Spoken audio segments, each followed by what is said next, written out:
भगवान कहते हैं मुझे सब समदर्शी कहते हैं, पर क्या करूं, मेरा स्वभाव है, ध्यान दीजिएगा, मेरा स्वभाव है, मैं अपने भक्तों का पक्ष लिए बिना रहता नहीं, रह ही नहीं पाता, और दुनिया मुझे समदर्शी कहती है।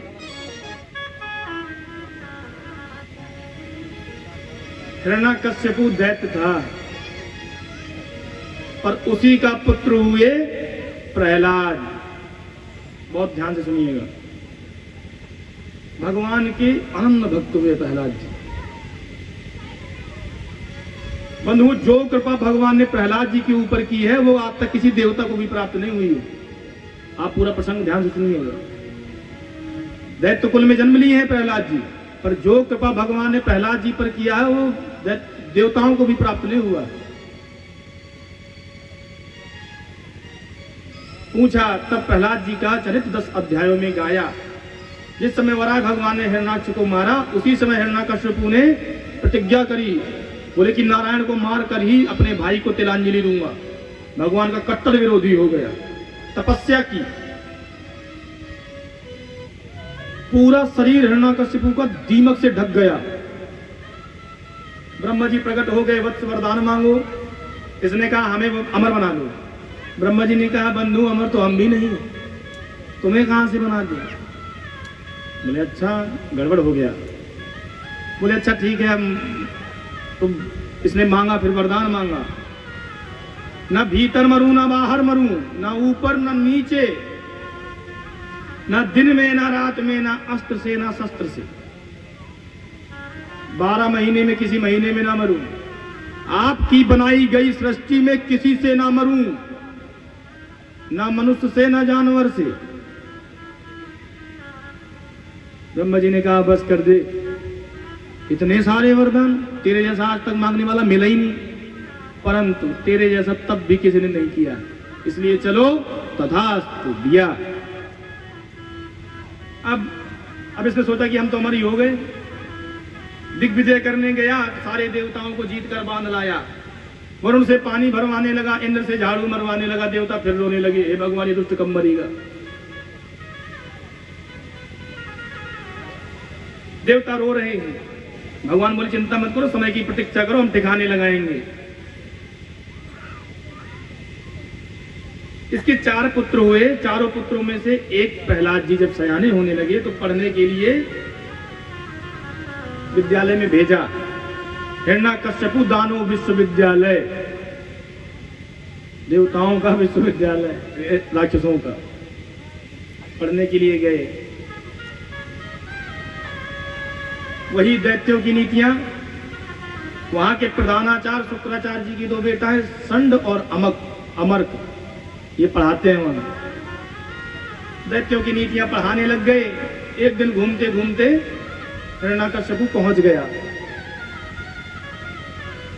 बच्चे ने देखा पिताजी, तो प्रणाम किया, तुरंत उठा करके गोदी में बच्चे को ले लिया और कहा बेटा पढ़ाई कैसी चल रही है? प्रहलाद जी बोले पिताजी अति सुंदर। बोले अच्छा कोई सुंदर सा पाठ सुनाओ। प्रहलाद जी कहते हैं पिताजी जोरदार पाठ हमने एक ही सीखा है। बोले क्या?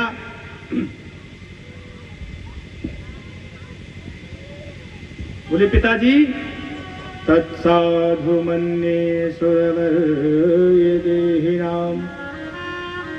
समुद्विग्न धियाय सद्ग्रहात् हित्वात्मपातं ग्रहमन्धकूपम् वनं गतो यद्धरिमाश्रयेत। पिताजी ये संसार महाअंधकूप है, विवेक पूर्वक इस घर गृहस्थी के कुएं से बाहर निकलो और नितांत एकांत में श्री हरि का भजन करो, यही विद्या का सार है। हिरण्यकशिपु का माथा खराब हो गया। बोले ये क्या उल्टी पुल्टी बातें से सुना रहा है मुझे? बच्चे को तो कुछ नहीं कहा। बोले बेटा तुम जाओ गुरुजी के भेजो, गुरुजी को भेजो मेरे पास। इसमें बच्चों की कोई गलती नहीं है, जो पढ़ाते हैं वही बच्चे सुनाते हैं।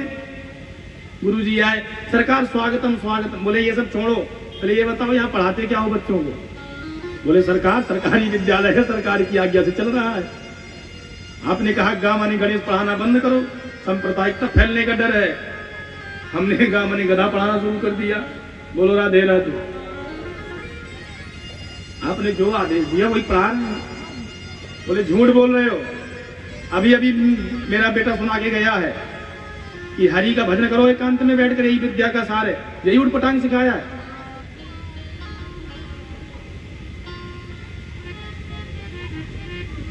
गुरुजी घबराए, बोले सरकार हमने तो नहीं पढ़ाया, पर अब की बार से हम ध्यान देंगे, नजरों के सामने रखेंगे, अब ये कैसे पढ़ता है देखेंगे, इस बार क्षमा करो।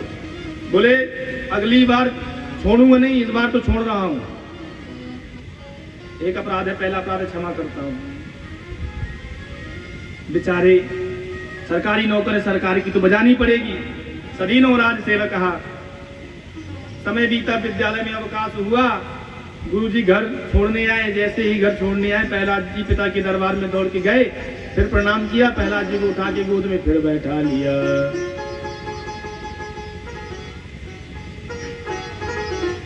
और पूछा, बेटा बढ़िया वाला पाठ कौन सा सीखा है, याद हुआ कुछ?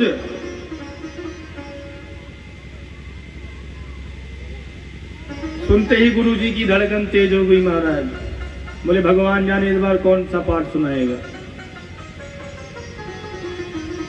गुरुजी की ओर प्रहलाद जी देख रहे हैं। गुरुजी पिताजी बढ़िया वाला पाठ पूछ रहे हैं, घटिया वाला मुझे आता नहीं, मैं तो बढ़िया वाला ही सुनाऊंगा। गुरुजी बोले भगवान बचाए, इस बार कौन सा सुनाएगा। प्रहलाद जी ने कहा इस बार हमने 9 पाठ सीखे हैं। बोले वाह बेटा सुनाओ।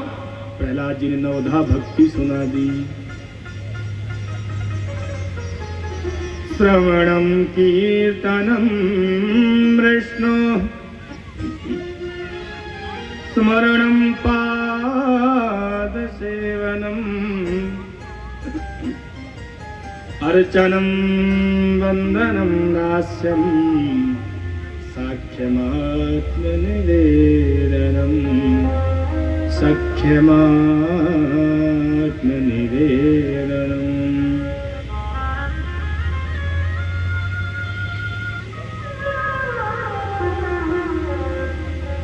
जो नवधा भक्ति का व्याख्यान किया विस्तार से, प्रहलाद जी ने सुन सुन के पागल हो गया है नरकश्यपु। गोद में से प्रहलाद जी को उठा के जमीन पे पटक दिया और तलवार निकाल कर सीधा गुरुजी की गर्दन पे रख दी। गुरुजी घबराए, बोले सरकार हमसे गंगा उठवा लो, हमने नहीं सिखाया। तुमने नहीं सिखाया तो कहां से सिखाया? बोले सरकार पहले तो हम कह रहे थे कि हम कोई सिखा रहा होगा, पर अब हम कहते हैं कि ये पढ़ा पढ़ाया पैदा हुआ है, किसी ने नहीं सिखाया।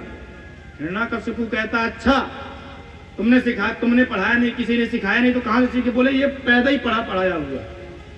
अब हम गारंटी से कह रहे हैं। हिरण्यकश्यपु ने विचार किया कि मेरे गुरुपुत्र मुझसे झूठ नहीं बोल सकते, इतनी हिम्मत नहीं है नहीं, तो कहां से सीख गया?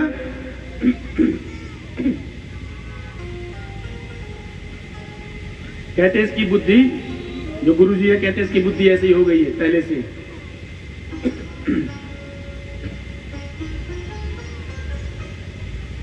प्रहलाद से पूछा, बेटा तुम सच सच बताओ, ये तुम्हें सब कौन सिखाता है? प्रहलाद जी बोले पिताजी जिस पे हरि की कृपा होती है वो अपने आप सीख जाता है। बोलो राधे राधे।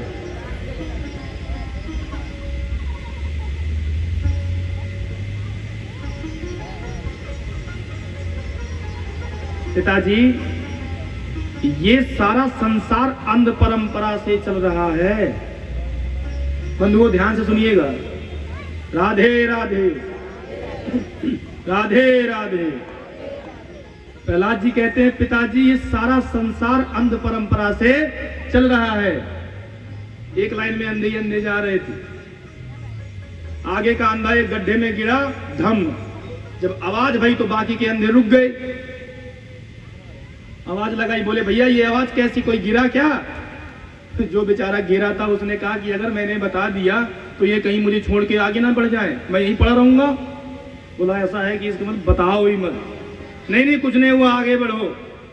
दूसरा आगे बढ़ा, दूसरा गिरा, धम, फिर रुक गए। बोले अब क्या हुआ, कोई गिरा?